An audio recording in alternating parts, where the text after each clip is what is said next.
So in the last one, we talked about all the meaty stuff of how to make the ads, the ad elements, the call outs, the call to actions, all those different things, targeting, et cetera, et cetera. It's like, okay, you got all that stuff in your brain. Well, now, how do we monetize them? And so just to be clear, there's still 4 things for the core 4. This is just part 2 of paid ads. And I separated them because last part, as you probably saw, was a little bit heavy. This one, hopefully, is a bit lighter. All right? So this is just the money stuff. So we cover 5 things. 1 is what matters most. 2nd, how much to spend. 3rd, how to know how well you're doing. 4th, how to fix ads if you're not doing well. And finally, what I wish I knew then that I know now. Okay? So let's start with what matters most. So when it comes to advertising in general, efficiency matters more than creativity. All advertising works, right? So it's not about whether it works, which is a binary question, but how well does it work? And that applies not just for paid ads, but for any kind of advertising. And so if I can shift your perspective with that one statement, then for me, that's already a win. Because if I can get you to at least start, like if 0 people know about your stuff, if you begin advertising, more people will know about your stuff. If more people know about your stuff, the likelihood that you make money goes up. And then the more you do that, the higher the increase likely that you make money until eventually you do. All right, and that's the goal here. So the only things that will differ between ads is how well they work, and that is a matter of efficiency, okay? And so the thing is with paid ads more than any others, the return is clear as day. You put X dollars in, and you get Y dollars out when they buy, right? And so in some of the other advertising methods like cold outreach or warm outreach or making content, sometimes the return is a little bit harder to see, right? Like you can say, okay, well, I have my team, and my team costs this much, and I got this many leads. So you could calculate it that way, but it's harder to see which one piece of content did really well, or which one outreach message, which you copied 100 times, was the one that mattered, right? With paid ads, it's different. You can get laser focused on the one ad that got all of the return. And so if you want a $100 million leads machine, the goal is not necessarily to have the best advertisement ever. It's just to find the ads that are good enough to scale and scale the shit out of them. So that is what matters most, is to make sure that we're making more than it costs us to make it. That's it. And then from a benchmark perspective, and I may hit on this later, but if I don't, I'll tell you right now, it's a 3-to-1 ratio in terms of what you make over the lifetime of the customer versus what it costs you to acquire them. So if I make $100 in profit, or say $300 in profit over the lifetime of a customer, then I want to make sure that I'm getting that customer for less than $100. That's the goal. Now, if I can do that sooner, then even better. And if I can break even in the first day, or 2 days, then I can spin my money machine that much faster and scale my ads on a 1-day cash conversion cycle rather than a 30-day or a 6-month cycle, which makes much slower growth, which enables a much slower growth cycle, okay? So, number 1, what matters most is that you make more than you spend. All right, so then it's like, all right, well, how much do I spend on my ads? It's one of the number 1 questions I get when we start talking about paid ads. So let's dive into it. So as I see it, there are 3 stages to spending money on ads. The first, phase 1, is track money, okay? The second is lose money. And I purposely put it that way because you have to fundamentally lose money before you make money when you run ads. Think about it. Like, you have to spend money to get your ads out there before you make money back. And so you have to get used to losing in order to win. And one of the crazy things about ads is that in general, you will lose more times than you win. But when you win, you will win big and be able to make it all back. And so if I make 300 ads, for example, maybe 295 of them will not be winners. But there will be 5 that will be ROI positive, and 1 of them will be a home run. And that home run, I can juice the hell out of and then make the return for all of the smaller ones that I tested and it didn't work. And that's why controlling the budgeting on how much I'm going to spend for these so that you can shift the return on your investment in your favor. And so you have to get used to losing a lot in order to win big. All right? So phase 1 is you track money. Phase 2 is you lose money. And phase 3 is you print money. So let's break them down. So from a tracking money perspective, if you don't have tracking, you don't have anything. Because it would be like going into the casino and placing bets without knowing what the odds are. It's probably one of the fastest ways to get cleaned out, right? And so if you have no tracking on your platforms for how your ads are doing, you're flying blind. And as crazy as this sounds, so many people run ads with no tracking and then wonder why they don't work when they can't even see what is working to begin with. Like, a lot of times, like I see multi-million-dollar business owners who are just like, well, I spend this much, I make this much back, but I don't know where it's coming from. It will unlock breathtaking scale if you can simply laser point down onto this ad works well. Let's make more of these. So get the tracking right. Once you know that you have tracking in place so that when you run the ads, you can see where they're going, then you can go to phase 2, which is losing money. So you're like, why do I want to lose money? Because you have to in order to make it. So imagine I spend $100 on 10 ads, so $1,000 in total. 9 of them lose all 100, and then 1 of them makes $500 back for the $100 I spent. Now, if you look at that in the micro, you think, oh, well, paid ads don't work, right? Or even this campaign didn't work. Well, did it not work? Or did I get 5 to 1 on 1 and I got 0 to 1 on 9? Okay, well, I'm down 500, but then this is where so many people stop. Then they're like, well, I can't do this anymore. It's like, well, dude, you found a winner. And as crazy as it sounds, like I see this happening all the time. That's why I'm emphasizing this video. This is where people stop, but that's where you double down. And even though you just lost money, and it feels even more painful to take even more money out of your wallet and risk it again when you just lost $500, that's when you find that winning horse, that one ad that's doing well and got you 500 back for your 100, and you spend 10 grand, and then you make 50. And then your $500 loss originally becomes irrelevant. So the idea is that once you find the winner, you scale it to such a degree that you shrink your loss into irrelevance. And once that happens, you enter the print money phase, right? And so if you're making back more money than you spend, the answer is simple. Spend as much as you possibly can. And so after all, if you had a magic money machine that gave you $10 for every $1 you put into it, what would your budget be? As many dollars as you possibly can fit into that machine, right? Of course. And so the idea is more so to figure out how to find the winning ad, and then as soon as you identify it, because you've tracked it well, scaling the hell out of that one, and then you don't need to worry about the ROAS or your marketing budget. So whenever someone's like, oh, we have a $10,000 a month marketing budget, I already know they don't understand paid advertising. Think about that. If they say I have this as my marketing budget, then I already know they don't understand how the ad world works, or they don't know how to work it as well as they could. Because if we're doing it right in the ideal scene, and I think I might hit on this next one, I'm not sure, but if you're doing it right the ideal way, you should be able to you put $1 in, you get $1 back, and then some. And then you can take that extra money and buy more customers with it. So you bought 1 customer and had some profit. So then you can buy 2 customers, have some profit. Buy 4 customers, have some profit.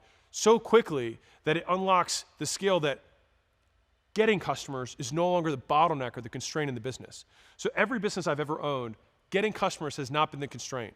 The constraint has always been other things, which is like, we need more sales guys, or we need more delivery people, or we need more touch-up artists, or we need more whatever the thing is that comes after getting customers.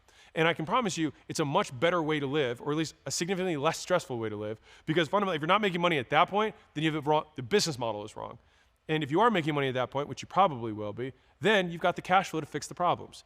And so once you have this skill, like I said in the beginning of the book, at the beginning of the training, it's a get out of jail free card that you can use for the rest of your life. And paid advertising is more advanced simply because it has higher risk, and you're competing with the big boys. But there's nothing that scales faster than paid ads. So once you know how much to spend, you have to figure out how well you're doing, okay? So this is gonna look a little bit intimidating. I don't want you to freak out. I use very simple numbers here, but you gotta understand this stuff. So I'm gonna break it down and just bear with me. Let's say that I have a product that is $15, all right? That's the price. You see the top arrow there? That's the price. Underneath of that, you see the gross profit, all right? Which is the difference between the price and the cost, which is $5. So if I sell something for $15 that costs me $5, then I make $10 in gross profit. Simple enough? Okay, cool. Now, if I know that the average customer buys this thing for me 10 times or buys for me once a month for 10 months, doesn't really matter. Either way, I know that my lifetime gross profit is $100. 10 units or 10 months times $10 of gross profit equals 100. Everyone following with me? Okay, that's point 1, lifetime gross profit. The reason I talk about gross profit rather than lifetime value or CLV, depending on where you look, is because I think the nomenclature can be confusing. And here's the example that I have. So a buddy of mine owned a very big, or still owns a very big food distribution business, ready prep meals. And his marketing team was coming back to him really excited that they were spending $100 to acquire a customer that would pay them $500. Okay, so you think, wow, we should scale the shit out of this. The problem was their gross profit margins were 10%. And so when they made $500 in revenue, they only made $50 in gross profit. So they were spending $100 to make $50, even though the revenue, the total price there, right, all of those together would have been $150. But we don't care about the total revenue because we have other costs associated with the thing we sell, right? And so we just want to look at how much margin we make over the lifetime of the customer and then compare that to what it costs us to make it. It's a really important point. And so right now, if you don't know the gross margins of the thing you sell, figure those out. And if you don't know what those are, you shouldn't start running paid ads. Learn those numbers first, and then you can run these like a pro. All right, so we're going to keep with this simple example here. So 10 months of purchases from a customer, or 10 units, doesn't matter, $10 of gross profit per time, $100 lifetime gross profit. Okay.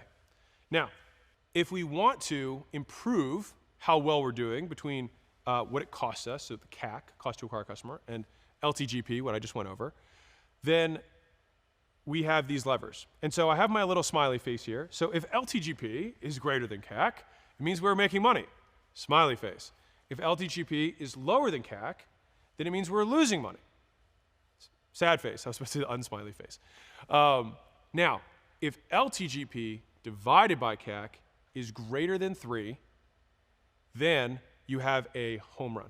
You have something that you can scale to the moon. And that's just, again, my experience on this. Okay? So if you see that ratio between what it costs you to make money and the money you make, then you can improve that ratio. So if we want to decrease CAC or make CAC lower, that means we get cheaper customers. We do this with more efficient ads following the steps we outlined earlier. All right? That means making better ads, getting better at targeting, eliminating steps in the process, getting better at taking sales, improving split tests on the landing pages, et cetera. Those are all things that will decrease the cost to acquire a customer. Finding cheaper platforms, finding media types that get distributed more widely, all of these things. Like there's 100 things, a million things that can decrease the cost to acquire a customer. But fundamentally, that's all you're gonna do to decrease CAC and improve that ratio.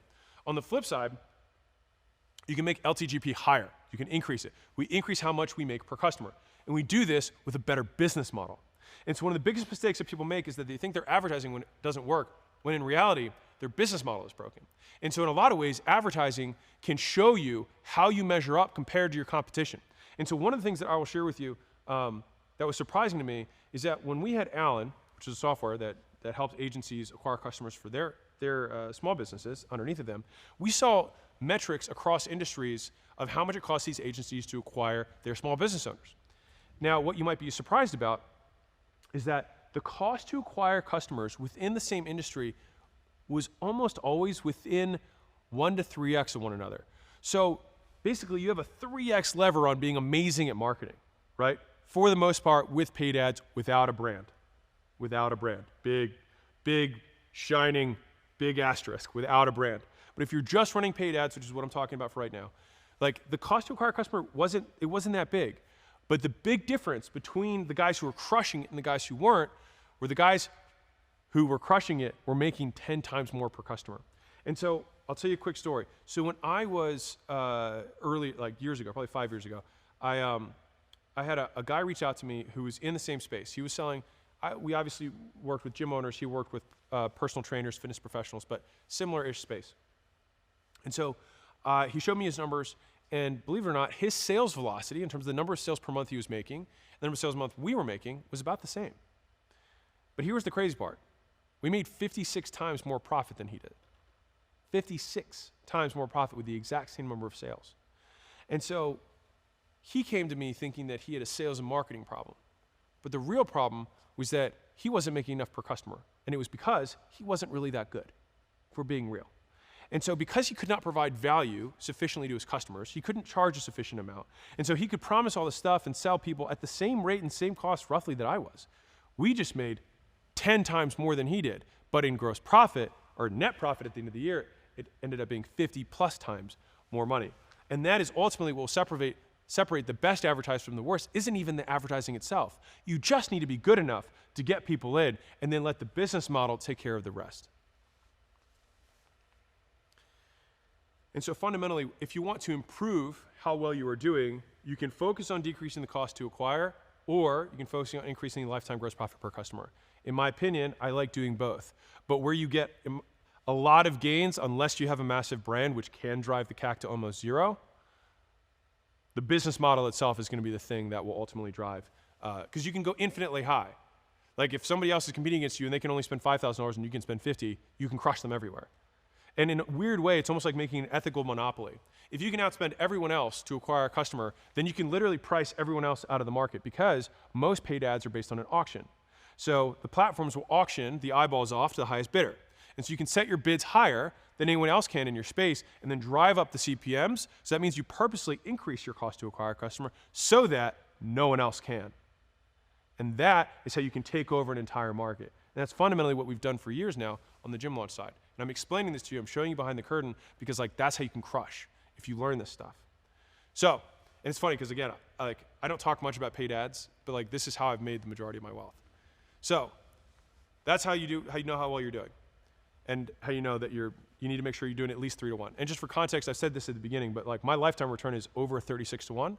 And so you can go way higher than 3. And if I'm being candid, which I will be, I try and target 10 to 1 minimum for the portfolio companies that we own. Some of our best ones are 20 plus to 1, which is great. Now, let's go into number 4, how to fix ads. So, okay, you start running ads, it's not working as well as you'd hoped. So for many businesses, LTGP is bigger than CAC, but not after the first purchase. Boo, right? That sucks. The profit from the customer's first purchase is often less than the cost to get them. That means that it can take many months to collect the full LTGP. So you get your money later instead of now, and this creates a cash flow problem. And this cripples your ability to scale, okay? So let's take back to the earlier example I showed. But if your customer spends more than it costs you to get and fulfill them in the first 30 days, then you have the funds to scale now and forever. And I call this client financed acquisition. So let's say that we have a $15 per month membership, which we said earlier, and it costs us $5 to deliver. So that leaves us $10 in gross profit left over. Everyone's following. And let's say our average member stays 10 months. That makes our lifetime gross profit $100. Again, just restating for simplicity. If the cost to get a customer is $30, then we have a 3.3 to 1 LTV to CAC ratio. So we're over 3. Good news. Our ads make money. Hooray. But there's a problem. It's going to take us 3 months to break even. So think about this. So we spend 30, so you can see the cost line. We've got plus 10 on gross profit. It took us $30 to get it, and so we're negative 20. So we're still out 20 bucks. Was it a good ad? Yes. But are we down money? Also yes. And then next month, that customer buys another $10. Now it didn't cost us anything, so now we're down 10. And then the next month, they buy again for $10, didn't cost us anything, and now we're down 0. So we're break even on that third month, or that third transaction, right? And so on that fourth transaction, because I said 0 at the top, but on the fourth transaction, we're plus 10 and we're finally in the black. We're cash flow positive. So that means that you have a long conversion cycle for your cash. So you put cash out, you got to wait 3 or 4 months before you get the cash back, which means that you're limited by that amount of cash you can spend and then wait to recoup it, right? No bueno. Not as fun. You can do it, and many businesses do it this way, but the only way to do this game is that you take on debt, you sell equity, meaning investors give you money and you basically use their savings, or you use your own savings. But you have to front the money in some way because it's not coming back. And so the ways that I've scaled each of my companies without needing outside capital to scale it or taking on debt in order to get where I wanted to go was a new way, all right? And so let's say in that same example, I figure out a $100 upsell that I get 20% of people to take, okay? So whatever the thing is, 15 bucks a month, and I have a $100 one-time upsell that I offer to people, and only 1 out of 5 people take it. So not a huge deal. It's only for premium people who want some unique experience. That's great. Awesome. Well, if 20% of people take a $100 gross profit thing, then I make 20 bucks extra per person. But here's the magic of what happens. If I make that $20 up front, then I get my $10 I originally have for my membership and the $20, because it's 20% of 100, so 1 out of 5, $20, and now my $30 that I spent to acquire the customer is canceled out, which means I can then take that money back and spend it again and get another customer and keep recycling the play and then compounding over and over and over again. So rather than waiting 3 months, I can front the money on a credit card, pay the card off, and do it again. I can do this entire thing without taking any outside money on. And that's what we're going after, which is client financed acquisition. And that's the term I use, because your clients finance the acquisition of other customers. And that creates a cash flow positive business day 1. And so rather than think, okay, I'm over 3 to 1, that is like tier 1 of level of advertising of what I would want you to get. The next tier above that is client financed acquisition, where you're breaking even or better within the first 30 days. Because what happens is, and I have this more in the money models training, if you can get 2 to 1 in the first 30 days, or 3 to 1 in the first 30 days, then what happens is you actually compound at that multiple. So it goes 2 times, 4 times, 8 times, 16 times, 32 times, and now we're only 5 months in. By the end of the year, you have 4,000 times the amount of customers you did in the beginning if you continue to reinvest every single month. And that is how you scale. And realistically, you would probably hit a different constraint. But my whole point of this whole training is to remove getting leads as a bottleneck in the business, and this accomplishes that, okay? And so that was the fix I just outlined. I offer $100 upsell, 20% of the people take it, 20 bucks on average increases it, I break even, and then we get free customers. And then here's the cool part, is that we still make the money every month after that was coming in before, but now it's just going straight into our pocket. Now we created a money printing machine, and that's the goal.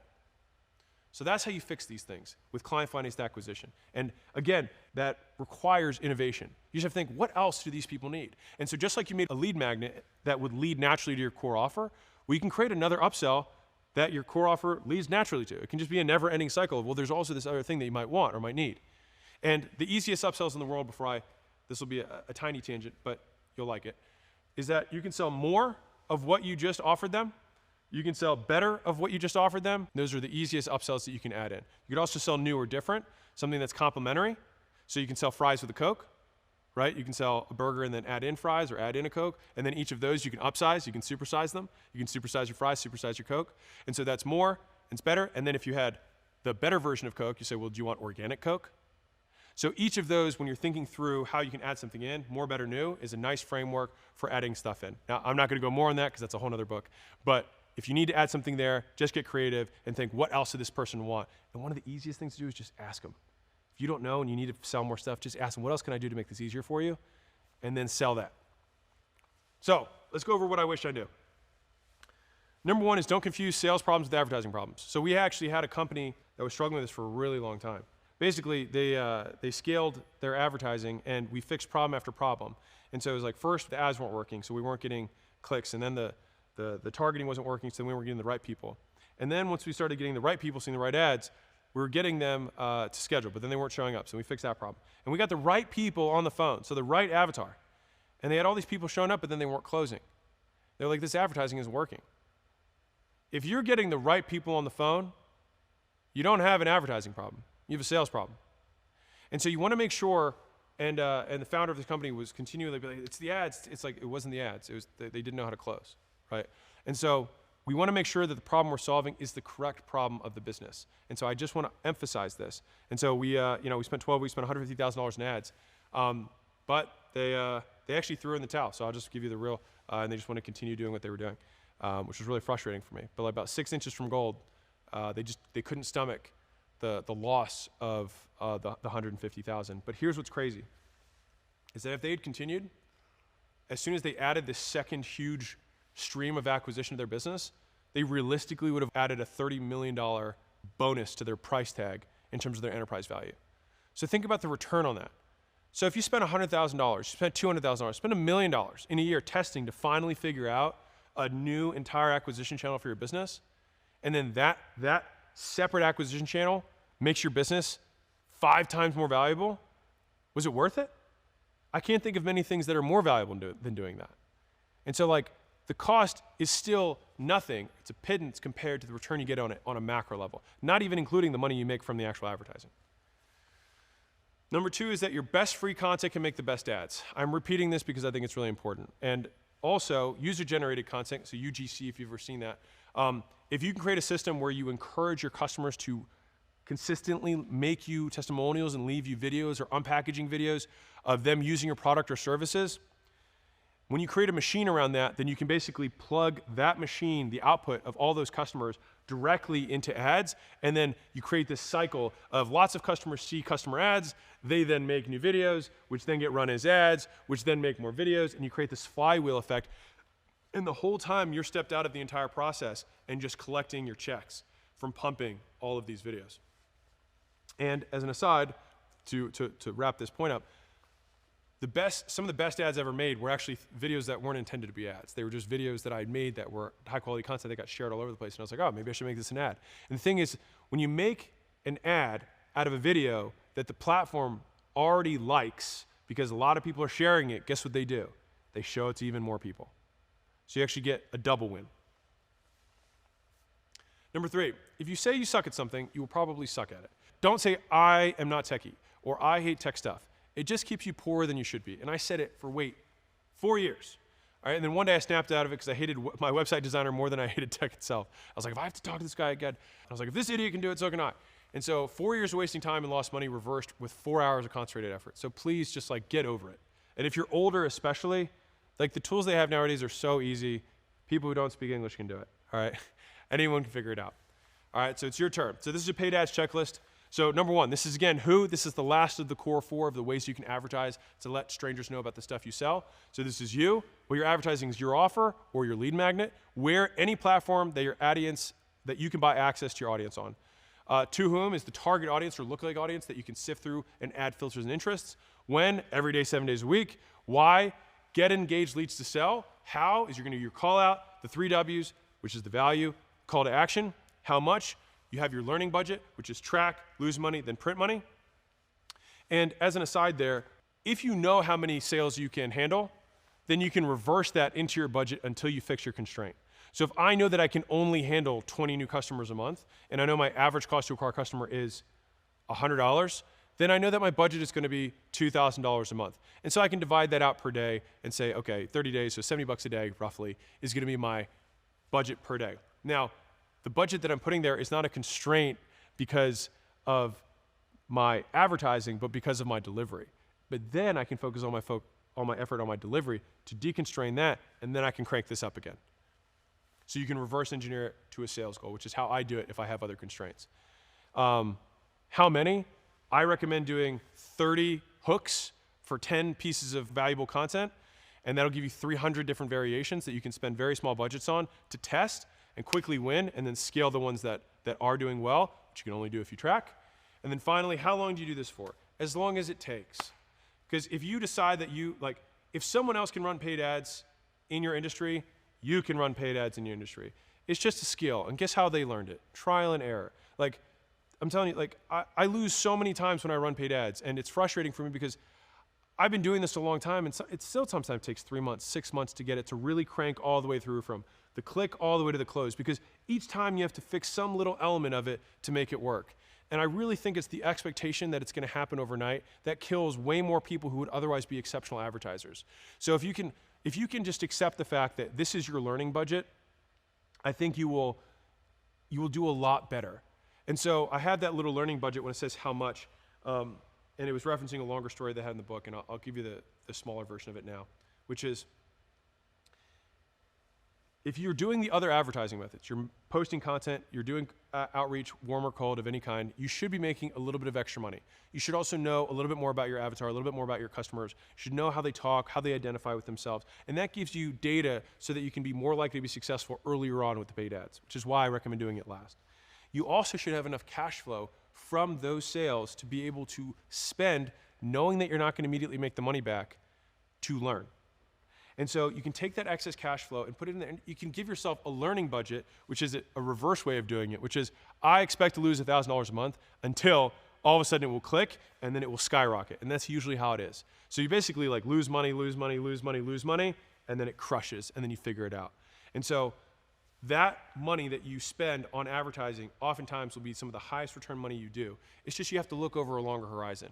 Like that business owner who spent 150 grand and decided not to keep going 6 inches from gold when he had a $30 million enterprise value boost that he would have unlocked.